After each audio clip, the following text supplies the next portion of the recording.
Assalamualaikum warahmatullahi wabarakatuh. Perkenalkan, nama saya Reza Ardiana. Saya mahasiswa semester 2 kelas B dari program studi Pendidikan Bahasa dan Sastra Indonesia, Fakultas Keguruan dan Ilmu Pendidikan di Universitas Lingga Perbangsa Karawang. Video ini saya buat untuk memenuhi salah satu tugas mata kuliah Apresiasi Prosa Fiksi Indonesia untuk membuat vlog mengulas kumpulan cerpen atau novel. Kali ini saya akan mengapresiasi salah satu novel karya Terelie yang berjudul Moga Bunda Disayang Allah. Yang pertama, saya akan menyebutkan identitas novelnya terlebih dahulu.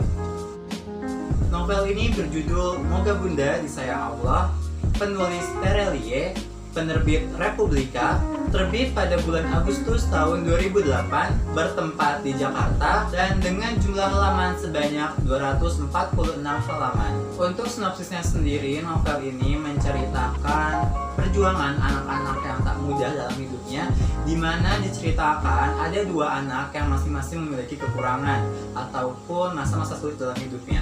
Yang pertama, Melati, dia adalah gadis berusia 6 tahun yang hidupnya sangat sunyi karena dia mengalami buta, tuli, juga bisu.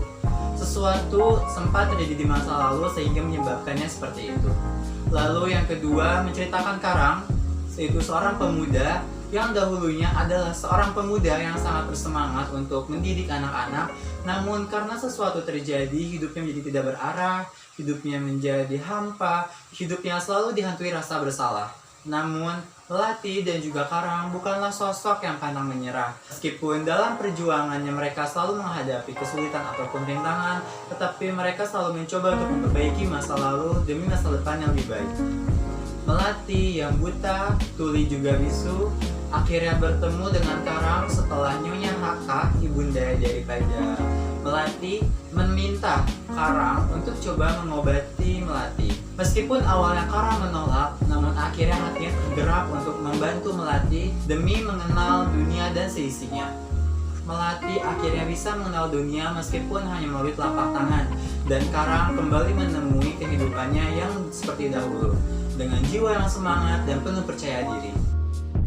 Pada novel ini terdapat dua tokoh utama, yaitu Melati dan juga Karang. Melati adalah anak yang sangat ceria sebelum akhirnya dia menjadi tuli, buta, juga bisu, sehingga ia sempat mengalami depresi. Lalu ada Karang, yaitu seorang pemuda yang dahulunya dia adalah pemuda yang sangat bersemangat, pantang menyerah sebelum ada kejadian yang menimpa dirinya sehingga ia sempat menjadi pemuda yang pemurung dan tidak percaya diri. Lalu untuk tokoh pembantunya itu ada Nyonya Haka, itu adalah ibunda daripada Melati yang sifatnya ini dia sangatlah ramah, lalu juga penyabar, dia rela melakukan apapun demi kesembuhan putrinya yaitu Melati. Lalu ada juga Tuan Haka, yaitu ayah daripada Melati, yang sifatnya ini awalnya sangat emosian terhadap Karang karena dia tidak mempercayai Karang sepenuhnya. Namun akhirnya Tuan Haka dapat menerima Karang setelah Nyonya Haka membujuk Tuan Haka untuk bisa menerima Karang dan meneruskan untuk membantu menyembuhkan Melati. Selanjutnya ada Kinasi. Kinasi ini adalah salah satu perawat yang merawat Nyonya Haka ketika Nyonya Haka sakit, dan juga Kinasi ini adalah mantan tunangan daripada Karang. Lalu ada ibu-ibu gendut yang tak disebutkan namanya, di mana ia adalah pemilik panti asuhan yang juga dulunya sempat mengasuh Karang hingga dewasa. Ibu-ibu gendut ini bersifat sangat baik, sangat ramah, juga sangat penyabar untuk terus meyakinkan Karang bahwa dia bisa memperbaiki masa lalunya. Untuk alurnya, novel ini mengambil alur maju mundur, di mana pada setiap alurnya Karang selalu diceritakan dia mengingat kembali masa lalunya, bahkan tergambar sangat jelas. Namun kejadian itu terus berangsur ke depan sehingga alurnya menjadi maju mundur. Untuk latarnya sendiri, ini selalu menggambarkan daerah-daerah yang semu, seperti desa di tepi bukit. Ini sangat menggambarkan di mana tempatnya itu tidak begitu jelas. Lalu juga ada rumah besar di atas bukit, yaitu rumahnya Melati atau rumahnya Tuan Haka sekeluarga. Novel ini mengambil sudut pandang orang ketiga, di mana nama-nama dari tokoh itu selalu disebutkan oleh penulis. Untuk bahasanya sendiri, novel ini menyajikan bahasa yang sehari-hari, namun juga terkadang hiasi dengan bahasa-bahasa dengan majas yang cukup indah.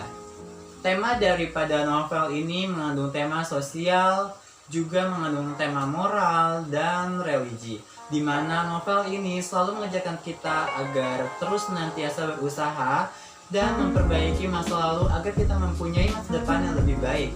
Novel ini juga mengajarkan kita bahwa keterbatasan bukanlah suatu halangan bagi kita untuk terus menjadi manusia yang lebih baik lagi. Juga mengajarkan kita untuk senantiasa bersyukur atas apa yang kita miliki saat ini. Hal yang dominan pada novel ini adalah nilai moral dan juga nilai religi. Keunggulan dari novel ini menurut saya adalah dia mengangkat suatu cerita yang tiap ceritanya digambarkan dengan baik. Cerita demi cerita itu tergambar jelas dengan kata-kata yang disusun oleh penulis. Untuk kekurangannya sendiri terdapat kata-kata yang tidak baku, sehingga ketika saya membacanya sering atau terdapat beberapa kata yang diulang, dan itu cukup mengganggu konsentrasi atau kenyamanan kita ketika membaca. Lalu, apakah saya akan merekomendasikan ini kepada Anda? Jawabannya adalah iya. Karena novel ini sungguh menyajikan cerita yang cukup menyentuh hati, dan setelah membaca ini kita akan menjadi lebih bersyukur dan lebih menikmati kehidupan kita selanjutnya. Cukup sekian video apresiasi dari saya. Saya harap semuanya tersampaikan dengan jelas dan cukup baik. Mohon maaf atas kekurangannya. Saya minta agar Anda semua dapat mengkritik atau memberikan saran kepada saya di kolom komentar di bawah. Cukup sekian dari saya, kurang lebihnya mohon maaf. Wassalamualaikum warahmatullahi wabarakatuh.